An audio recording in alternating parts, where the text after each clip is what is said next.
Hello and welcome back to the channel, and welcome to the next part of the Abyss series. So we're going to be looking at Path 5 and also opening up the rewards from Path 5. So yeah, let's get right into it here. This is a fight with Nick Fury versus Yellow Jacket, which some people would say is maybe one of the more annoying fights on this path.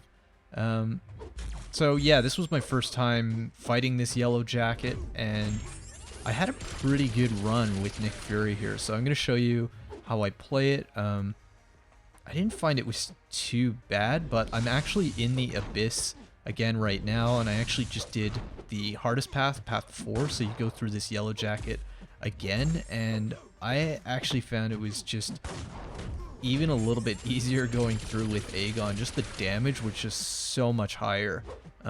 So yeah, I could just go in there and just take off so much, but I will show you the Nick Fury versus Yellow Jacket, and I thought this would also help some people. I think after I did this path again, Path 4, and fighting this Yellow Jacket again, I don't think that Nick Fury is actually needed to bring in for this fight. He does make it a little bit easier, but I just think damage-wise, I mean, my Nick Fury is also only a 5-star. I don't have the 6-star. So probably with a 6-star, the damage would have been better, but yeah, my 6-star Aegon rank 3, the damage wasn't even comparable. He just put in so much more compared to Nick Fury, but you can get into like a nice rotation and rhythm here, as you can see that I'm doing here, just basically just baiting those special ones, putting in just a few hits, and then just evade the special one, and you see the rhythm. It's pretty easy to get into like a nice rhythm. Yeah, and I try and just, to make it easy, I just try and keep enough distance on that special one, and then the special 2 I find is actually even easier to evade. So it's pretty forgiving, I gotta say. There's probably sometimes that it is clipping you, but it seems pretty forgiving. Special 1 is a little bit less forgiving, so I think the key is to kind of create some distance, but you can just see him just pounding into him here.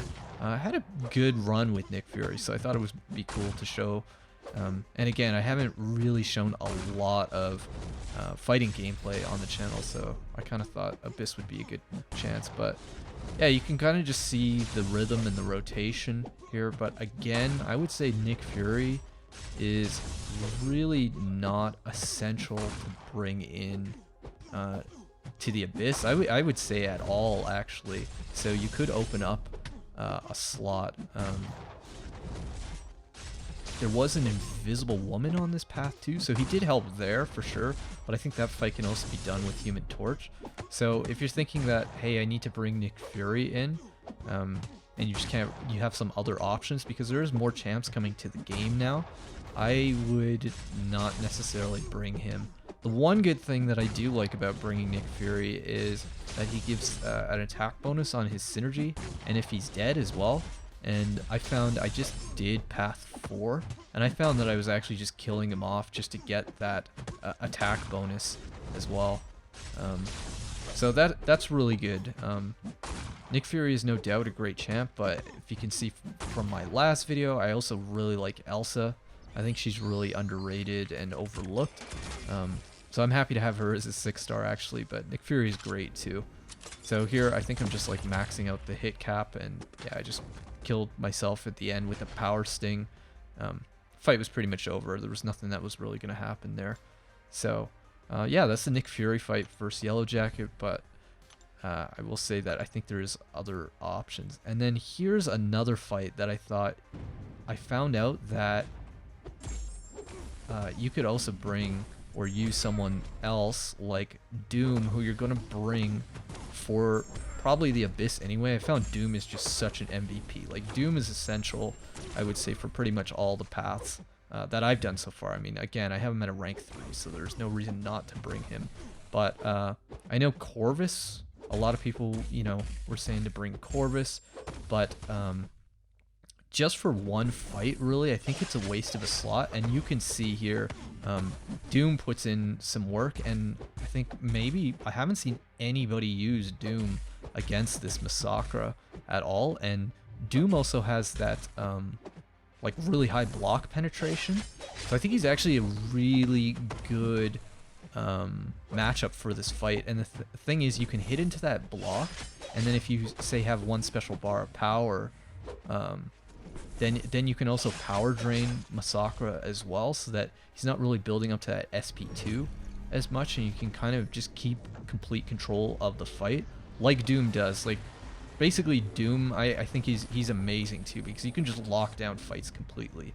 I think they did a really good job with his design. I mean, Dr. Doom is a really important character in Marvel, so he should feel really powerful, so I think they got him right. But here you can just see he puts in some work too, and then yeah, I just use that special one, so I kind of just do like 4 or 5 hits and then use my special one if I have it to power drain him, and just have complete control over this fight. There's nothing really too menacing about this. And I found Corvus, like, yes, you do get quite high damage when he has his charges, but all that time just kind of without those charges and just kind of waiting for that damage, I found he was really slow by comparison to Doom. You could see Doom is just doing just a fine job here. Like, there's no problem, so most people are going to bring Doom anyway. So the reason I kind of want to show this is because you don't need to bring Corvus. If you're looking at that path, I think you could remove Corvus, and then that opens up another slot. So that's kind of the point I found with this for path 5, is like, I would say that Nick Fury, he's a little bit more useful, but Corvus, you do not need to bring him at all for this path. Not for just this one fight. I would, if there's someone, I would bring somebody else. If there's other fights that you look at on this path and you're really comfortable using certain champs against them, like, you can definitely take Corvus out, and Doom works just fine for this fight. As you can see, it's I have it under complete control with Doom, and yeah, Doom's a lot of fun too. So hopefully that helps. And then yeah, just power steal, so he's never really hitting that SP2, which can be sort of annoying to evade sometimes. I find sometimes the like little bottle I think he throws at you, sometimes it can just clip you. But you can just see the block penetration here. Like, that damage is pretty high with Doom too.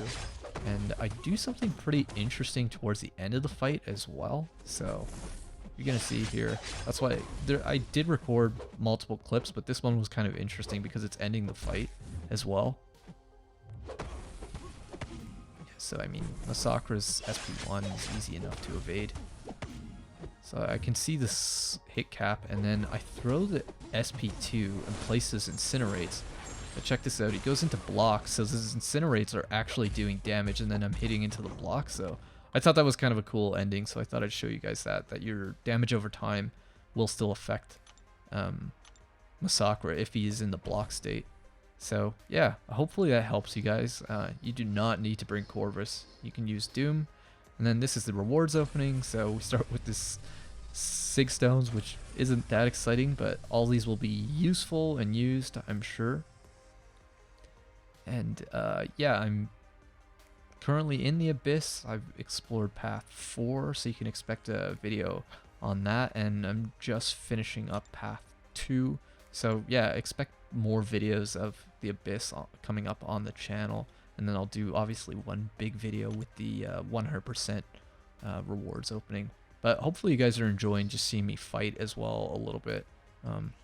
So here, just opening the 5-star again. I'm at the point in the game where I don't really care about 5 stars that much. I'm more about the 6 stars.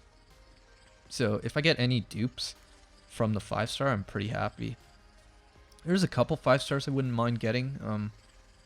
I don't have Guillotine 2099 as a 5-star, and as I said in my previous Abyss video, I use her a lot, so I wouldn't mind doubling up on her, so I'd probably just use her for AQ or something.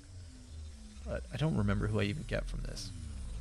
Angela, so that's a solid pull. Angela now is even better with her buff. She's actually amazing. So yeah, might play around with her more, and I don't have her as a 6-star, so that's not bad. But yeah, there is more Abyss videos coming up on the channel, so stay tuned for that. Thanks for watching, and I'll see you guys for the next video.